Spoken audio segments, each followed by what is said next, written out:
दोस्तों आज हम बात करने वाले हैं साल 1971 में रिलीज हुई फिल्म रेशमा और शेरा की, जिसमें सुशील साहब, वहीदा रहमान, अमिताभ बच्चन, विनोद खन्ना, राखी और जयंत ने किरदार निभाया था। ये अमिताभ बच्चन की दूसरी सबसे बड़ी फ्लॉप फिल्म साबित हुई थी और उनकी मां तेजी बच्चन को सेट से बाहर निकाल दिया गया था। क्या था वो किस्सा, सबसे पहले उसी पर बात करते हैं, फिर आगे बढ़ेंगे। तो चलिए शुरू करते हैं। दरअसल रेशमा और शेरा फिल्म की शूटिंग चल रही थी। उस दौर में सिर्फ एक्ट्रेस ही नहीं अपनी मम्मियों को सेट पर नहीं लाया करती थी। आज के मेगास्टार मतलब अमिताभ बच्चन भी उस दौर में अपनी मम्मी को सेट पर लाया करते थे।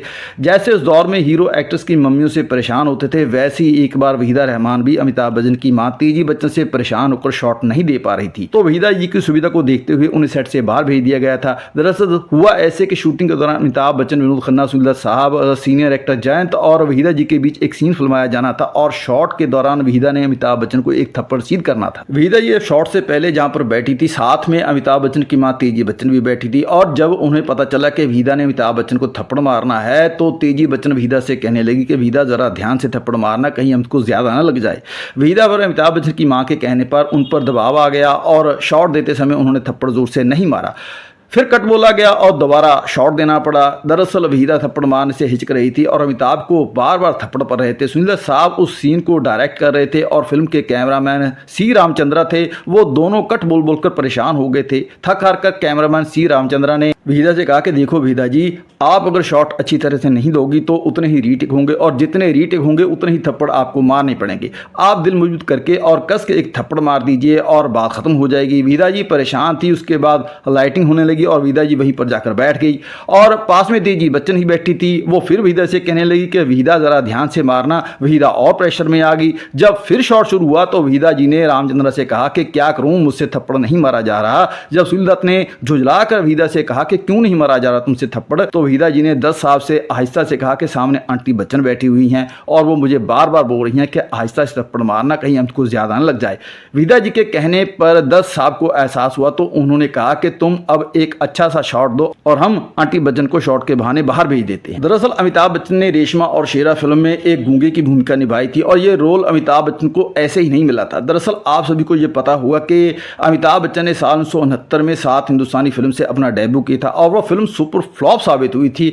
अब अमिताभ बच्चन को कोई भी अपनी किसी भी फिल्म में कास्ट नहीं कर रहा था क्योंकि पहले ही फिल्म फ्लॉप साबित हुई थी। उसी दौरान अमिताभ बच्चन को पता चला कि सुशील साहब एक फिल्म बना रहे हैं और उसमें उन्होंने कई एक्टरों को कास्ट करना है। अमिताभ बच्चन ने बात अपनी मां तेजी बच्चन को बताई और उसी दौरान सुशील साहब को प्रधानमंत्री इंदिरा गांधी की तरफ से सिफारिश पहुंची कि फिल्म में अमिताभ बच्चन को भी कास्ट किया जाए। दरअसल इंदिरा गांधी तेजी बच्चन और नरगिस की अच्छी दोस्त थी और अब कहा जाता है कि इंदिरा गांधी ने खुद नरगिस को एक पत्र लिखकर अमिताभ बच्चन की सिफारिश करी थी और उसके बाद ये सारी बात नरगिस ने सुशील साहब को बताई। प्रधानमंत्री इंदिरा गांधी की सिफारिश और नरगिस की रजामंदी ने अमिताभ बच्चन की रेशमा और शेरा फिल्म में एंट्री करवा दी। लेकिन ट्विस्ट तो अभी बाकी था।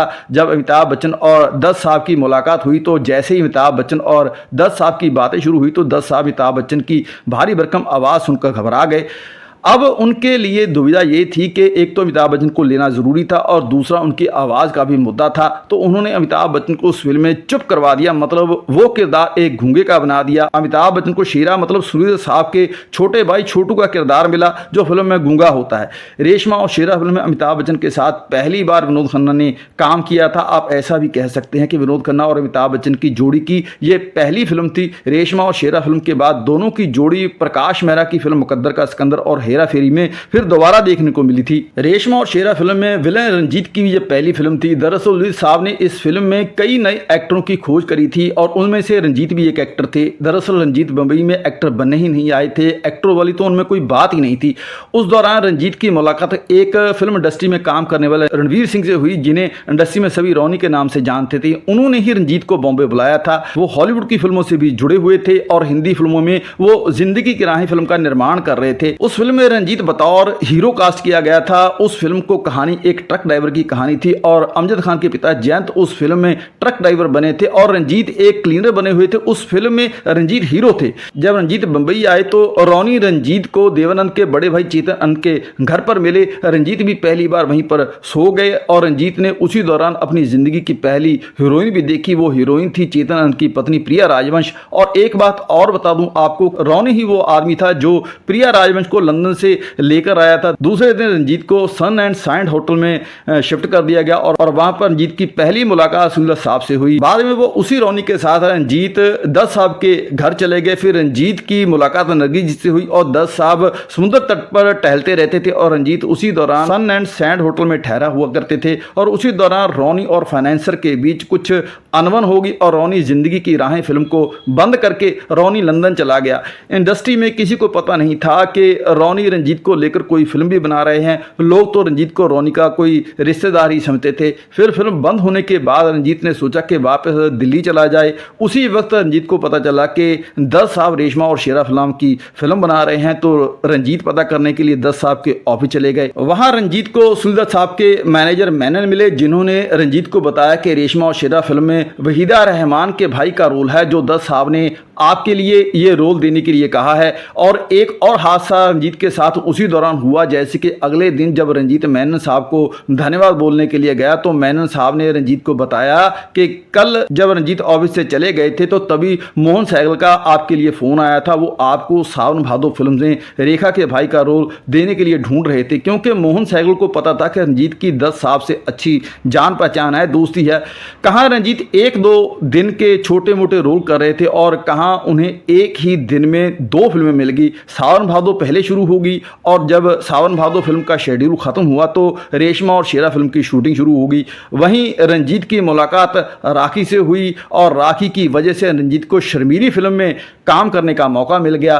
तीसरी फिल्म भी रंजीत को इसी दौरान मिली थी, जिंदगी की राहें फिल्म, जो रोनी उन्हीं मुलाकातों के दौरान दत्त साहब ने रंजीत को रेशमा और शेरा फिल्म में कास्ट किया।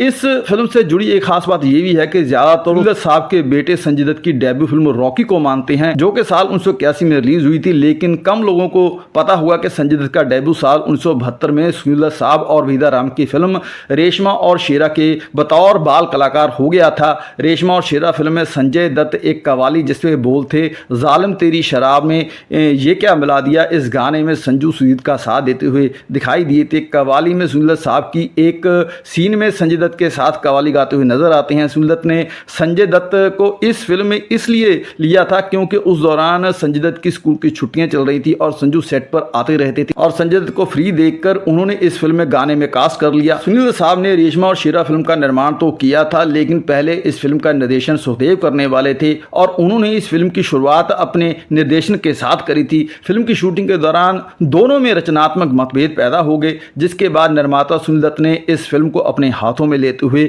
खुद ही निर्देशन करने का फैसला लिया। हालांकि फिल्म को समीक्षकों ने खूब सराहा था, लेकिन यह फिल्म बॉक्स ऑफिस पर बुरी तरह से फ्लॉप साबित हुई थी और इसी फिल्म के निर्माण की वजह से सुनील दत्त सड़क पर आ गए थे। एक बार सुनील दत्त साहब ने एक इंटरव्यू में इसी फिल्म की बात करते हुए बताया था कि जब तक फिल्म कंप्लीट हुई तब तक मुझ पर 60 लाख का कर्जा चढ़ चुका था और उसी वक्त बतौर एक्टर जो मुझे काम करने के लिए 5 फिल्में ऑफर हुई थी, मैंने खुद उनको ठुकरा दिया था और रेशमा और शेरा फिल्म फ्लॉप हो गई और कर्जदारों ने अपना कर्जा मांगना शुरू कर दिया। उस वक्त सुनील दत्त साहब की उम्र सिर्फ 42 साल की थी और वो 3 बच्चों के पिता भी थे और उनके पास पैसे बिल्कुल नहीं थे। और तो और उसी दौरान दत्त साहब की 6 से 7 कारें भी इसी फिल्म के चक्कर में बिक चुकी थी। बस एक कार ही उनके घर पर बची थी, जो कि बच्चों को स्कूल से घर और घर से स्कूल छोड़ने के लिए बची हुई थी। उस वक्त दत्त साहब ने बस में सफर करना भी शुरू कर दिया था और इसी बात को लेकर लोग दत्त साहब को ताने भी मारने लगे थे, लेकिन कहते हैं कि अच्छे के साथ भगवान अच्छा ही करता है। उस वक्त नरगिस का प्रीव्यू थिएटर दत्त साहब के काफी काम आया। उस थिएटर में फिर से निर्माता डबिंग और प्रीव्यू के लिए आने लगे, जिसकी वजह से दत्त साहब दोबारा अपने पैरों पर खड़े हुए और आहिस्ता आहिस्ता कई फिल्में करके उन्होंने इस फिल्म में जो उन पर कर्जा चढ़ा हुआ था वो पहले वो उस कर्जे को उन्होंने अपने सर से उतारा और तब कई सालों बाद जाकर वो इस फिल्म की बर्बादी से आज़ाद हुई। तो दोस्तों, आज के लिए इतना ही। आपको ये मेहनत कैसी लगी कमेंट करके ज़रूर बताइएगा और किससे फिल्मी बातें जानने के लिए चैनल को सब्सक्राइब करके बेल आइकन को दबा दें ताकि आपको नोटिफिकेशन मिलते रहें। धन्यवाद।